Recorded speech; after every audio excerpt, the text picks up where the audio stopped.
NFC North, those are the odds. Over under win totals plus to win the division. Look at the Packers. The Packers. It's insane. At the back of the pack, but not by much. Plus 400. Come on. This is a wide open division, and it's the hype that has the Lions, I think, as the favorite. So let's do it, Chris. Let's pull out the crystal ball. Let's make the binding predictions as to how each team in that division will finish. Who do you place in fourth in the old black and blue division? Once the NFC Central, now the NFC North. Well, it's the Bears. That's who I'm putting fourth. Now, I like some of the things they've done in this offseason. I'm excited to see Justin Fields and what he can do. Can he make that next jump? But I got to see it first. One, I don't think the roster is exactly where they want it to be.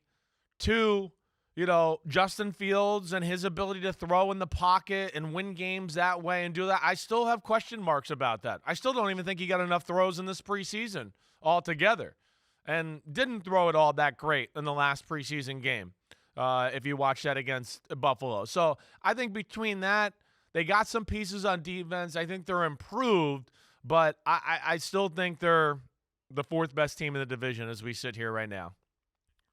Well, fourth best and finishing fourth are two different things because a lot of factors go into how a team is going to finish. Right.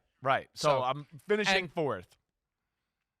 I'm struggling with the weird vibe around the Vikings in the final year of Kirk Cousins. Is he going to be better? Is he going to be worse? Will the defense really be better with Brian Flores when you just don't have the players? You can whip up a great game plan, but as one coach told me not that long ago, it's not a chess match if one team is made up of pawns and the other team is made up of queens and rooks. I could see the Vikings finishing fourth, just like I could see the Bills finishing fourth. I won't put them in fourth, though. I think the safer course, the chalk here is the Bears. They're the worst of the four teams on paper, but not by much. I am surprised the Packers are dropped down in the odds, and it may just be people just assume they're going to be bad, so they're betting the Packers that way, and that's what's driving the odds. I think so. I think it will be the Bears who finish fourth, but possibly not by much. And this may be one where there's a game or two that separates fourth place and first place. Yeah, no, I could see that. I could see this year being a year of like most of the NFL's jumbled up and very close. And we're like in December and we're going, holy crap. I mean, almost every team in football still got a chance to make the playoffs. I could see that. So I hear you there. That's Pete Rozell's dream. Yeah, that's what he wanted 50 years ago when it was the Steelers and the Raiders and the Cowboys and the Dolphins and everybody else. He wanted everyone to be alive for as long as possible. Okay, so who do you have in third? Well, I'm going to your favorite football team. That's right, Minnesota Vikings. Come on down. Your Chris Simms, third place team in the NFC North. You explained it.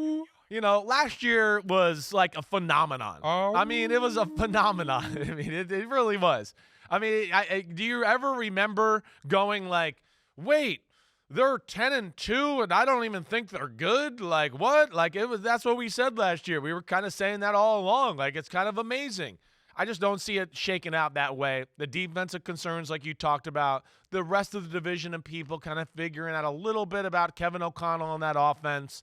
I think they're a pain in the butt. Like you said, it's all very close, but I'm going to take the Vikings third. You know how you have that saying about guys having a certain number of rockets up their butt? I don't know how many rabbits you can fit up there, but the Vikings had a full supply of them in 2022. And you're right. You win one here that you shouldn't have won. You win one there. Now, their argument would be we've developed a culture where we believe we can win these games. Right, okay, fine. Let's see you do it again. If you do it 2 years in a row, I'm a believer. If it just happens 1 year, I think you got a bunch of rabbits up your butt. So we'll see. And the Cousins vibe to me is weird. How will he respond to it? Will he be pissed off? Is this new facial hair thing an attitude that there's a new Kirk? Maybe a guy who will dare to work on Tuesdays, or at least open his playbook and look at it on Tuesday because, as we know from the quarterback series, he never, ever, ever works at all during the season on Tuesdays, which frankly is surprising and disappointing, and hopefully it was just embellishment for the sake of the show. Regardless, I'm with you. Third place Vikings. Who do you got in second place in the NFC North? I'm going to go with the Detroit Lions in second place. Now, I mean, I know they're the betting favorite, and they're, everybody's, lover right now as far as the darling of the NFL. I don't know why I said lover there, but I gotta see more on defense. All right, that's one thing. I gotta see again too. Hey, this is different. This ain't last year. Just because it ended off well in the regular season doesn't mean it just starts off well again here the next year. Totally different dynamic. There is pressure and expectations on them this time around. They're not going to catch people by surprise. I know they're good. Jared Goff, that was the best year of his career. I guess I would like to see another year of that, right? So for those questions or answers or questions I got right there, I'm putting them 2. I agree with you, and I got him at 2 as well. Wow. Look, the Packers have the track record. The Packers have proven that they know how to put together winning football teams. It's not just the players. The players help. Having Aaron Rodgers helps. But I think in that division, wide open, the Packers can emerge as the best team, especially because they have the benefit of no one thinking they're the best team. That is a huge advantage. Your guys don't get a big head. And you've got ammunition as the coach to put a chip on their shoulder. Look, they're all on the Lions. Everybody loves the Lions. What have the Lions done?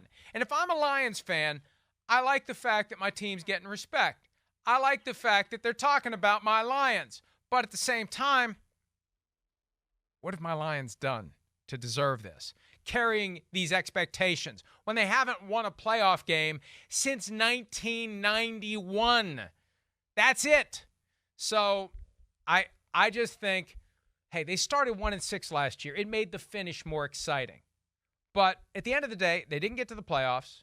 All they did was they gave us a very entertaining regular season finale, game number 272. And Chris, I think that what they did at Lambeau Field that Sunday night when everyone was watching, that has fueled this idea that they're ready to just pick up exactly where they left off. And I'll believe it when I see it. And maybe it'll happen. But I'm not ready to co-sign on that, especially because the Steelers did the same kind of thing, and nobody's saying they're going to make the playoffs. Yeah. And the Jaguars did something more impressive than the Lions. And I know the Lions beat the Jaguars last year during the season, but the Jaguars had a more impressive finish, and nobody's on them either. And maybe it's AFC, NFC, but the Lions got to prove it to me. And the Packers have proven it to me. I'm with you there. It's a lot of hype. I think the love for Dan Campbell adds to it. Hard Knocks last year, all of it, I think, has just kind of reached a pinnacle of hype there. But Green Bay, yeah, the culture, right? I think people question the quarterback. I like what I saw. But I think if you go through the rosters in the NFC North and we go through position groups, we're going to pick more Green Bay position groups than just about any. And that's where I kind of look at it. I think they're the most complete team in the NFC North. I think they're going to bounce back and rally behind Jordan Love this year. I really do. So I'm playing that one. Hi, it's Mike Florio. Thanks for watching PFT on YouTube. Hit subscribe for the latest news and analysis from Pro Football Talk.